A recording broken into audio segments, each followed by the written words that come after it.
Voilà, rebonsoir, c'est la suite des lois cosmiques. Alors, donc je vais vous parler d'observer les lois de la nature. Donc, tout ce qui est par exemple la pollution, le non-respect qui est des canettes dehors, enfin à terre, dans les rues, enfin un peu partout sur la planète, on va dire, voilà, ça résume. Mais la pollution a profondément blessé la Terre. Et c'est pour ça que la Terre, elle reprend ses droits. Les répercussions se font sentir partout sur la planète.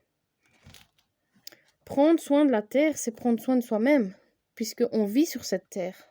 Et donc, il faut la respecter. Enfin, du moins, en tout cas, pour ma part, c'est important. Et pour cette loi aussi. Donc, voilà. Puis, tout ce qui est la nature, ben, elle est vivante, elle respire.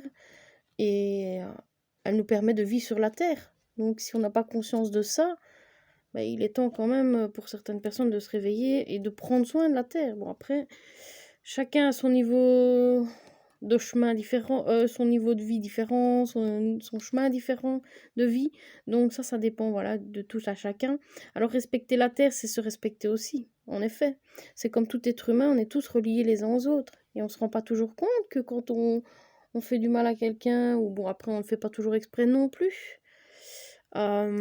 Mais voilà, ben, on blesse une autre personne et donc on est tous reliés les uns aux autres. Et donc, ben voilà, on peut tous ressentir certaines choses des fois.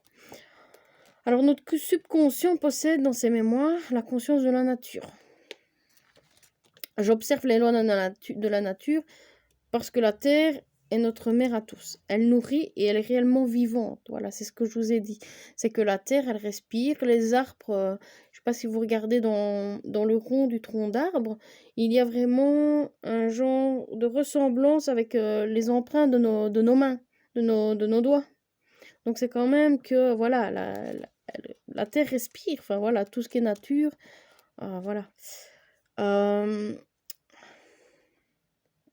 Un être de lumière individuel l'habite et communique des messages à certains médiums. Bon, ça, je ne sais pas, j'en ai pas plus connaissance, mais voilà, je sais que les arbres peuvent communiquer, c'est vrai. Donc, ce serait pas étonnant. Alors, elle ascensionne, elle aussi, dans la 5e dimension. Ça, je ne savais pas. Voilà, je l'apprends en même temps que vous. Elle désire la paix et l'air pur. Mais oui, parce que ben, les arbres, par exemple, quand on va aller surcharger un arbre, il y a des arbres qui ne veulent pas. Déjà, il faut leur demander la permission. Ça, c'est déjà quelque chose d'important. Et en effet, des fois, ils ne veulent pas. Donc, il faut respecter ça et essayer avec un autre arbre. Voilà. Alors, elle est en colère parce que les humains ne la respectent pas, mais surtout ne la comprennent pas. Nous devons demander beaucoup d'énergie des êtres de lumière pour la planète Terre. Donc voilà, donc ça c'est vrai que c'est important d'apprendre à respecter la planète. Voilà, c'est vraiment important. C'est vrai que normalement, au plus on avance et au plus on devrait la respecter, parce que voilà, sinon la nature va reprendre ses droits et c'est tout à fait normal. Alors je possède le sens de la justice.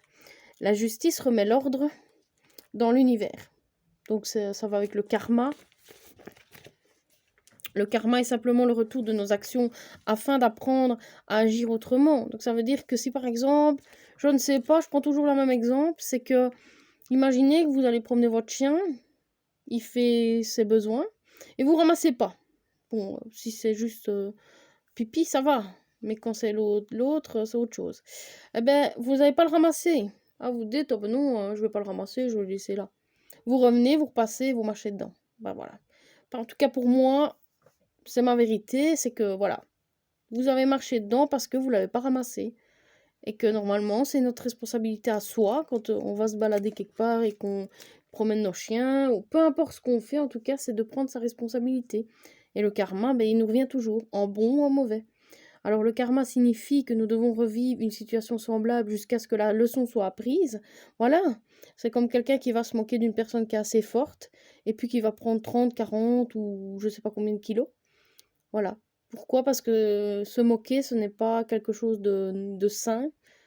Bon, après, comme je dis, on a un côté sombre, enfin voilà, et qu'il faut accepter parce que ça fait partie de soi entièrement pour être dans son unicité. Donc voilà, c'est important. Alors chaque personne est responsable de ses actions. Nous subissons le revers de ce que nous avons fait subir aux autres, même si cette situation vient d'une vie antérieure. De toute façon, tout ce qu'on vit dans cette vie-ci, il y a quand même beaucoup de liens avec les vies antérieures. Alors, la justice comprend le geste de remettre aux personnes ce qui leur appartient. Voilà. Donc, la justice, elle va faire que tout sera juste, en fait. La justice divine est individuelle, elle considère tous les aspects de l'humain avec compassion. Voilà.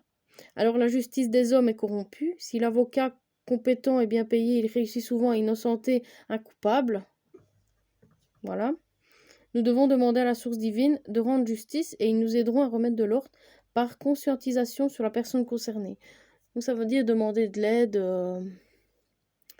Oui, à la source divine, à l'univers, ça dépend comment on l'appelle, mais peu importe, voilà, choisissez vos propres mots. Alors le 11e, c'est je respecte le niveau d'évolution des personnes. Ça veut dire qu'on a chacun notre propre degré d'évolution, ou de niveau d'évolution, vous prenez les mots qui vous parlent. Cette loi signifie de toujours être respectueux les uns des autres, en action, en parole, en geste et en pensée. Ça veut dire être aligné. Parce que c'est important de ne pas non plus toujours vouloir aider si la personne ne demande rien. Ça, c'est pas aussi respecter justement le chemin de l'autre. Donc, voilà. Si quelqu'un vous demande de l'aide, oui. Mais si vous forcez, parce que vous dites « Oh tiens, elle a l'air d'avoir besoin de l'aide », mais non, parce que peut-être qu'elle n'a pas besoin. Voilà, elle doit découvrir peut-être par elle-même. Voilà, donc ça, c'est quelque chose que j'ai appris avec le temps, avec les expériences. Alors, l'évolution des gens se fait petit à petit. Plus on évolue, plus les responsabilités sont grandes. L'évolution se construit étape par étape en fournissant l'effort approprié. Donc ça veut dire que pour évoluer, on passe par des étapes voilà, différentes. Et puis différentes puisque chacun a son chemin qui est différent de vie. Lorsque nous sommes dans la conscience de la 5e dimension, nous ressentons une liberté intérieure extraordinaire. Donc dans cette dimension, la transformation s'effectue rapidement. Bon, moi, j'y connais pas plus dans la 5e dimension, sauf que ce qui, en tout cas, me parle par intuition, c'est que on ressent plus fort les vibrations, les ressentis des autres, la lune, enfin voilà, toutes des choses comme ça. Et il y a des choses dont on va séparer, par exemple, quelque chose qui ne convient plus, un travail, une situation, une personne. Parce que toute personne n'est pas censée rester dans notre vie jusqu'au bout. Oui, il y a des personnes, mais pas tout le monde. Puis ça dépend de ce qu'on a choisi aussi. Voilà. Ça, voilà. Alors l'évolution de chaque personne se résume en constatant ce qu'elle a compris de la vie et comment elle l'applique dans son quotidien. Donc ça veut dire que quand on a compris des choses dans la vie, est-ce qu'on le met en pratique dans notre vie? Voilà, c'est ça aussi, c'est important de le mettre dans notre vie en pratique. Alors dans l'histoire de la Terre, les êtres de lumière ont accéléré l'évolution des êtres humains plusieurs fois. Dans notre époque, nous jouissons également d'une accélération de la conscience humaine. Donc voilà, donc normalement on devrait plus vite avoir conscience de certaines choses. Voilà. Alors, pour le dernier, c'est je comprends le sexe opposé au mien dans le respect. Donc ça veut dire, désormais le couple qui ne se respecte pas est voué à l'échec du mariage. Ça veut dire que chacun doit respecter l'autre.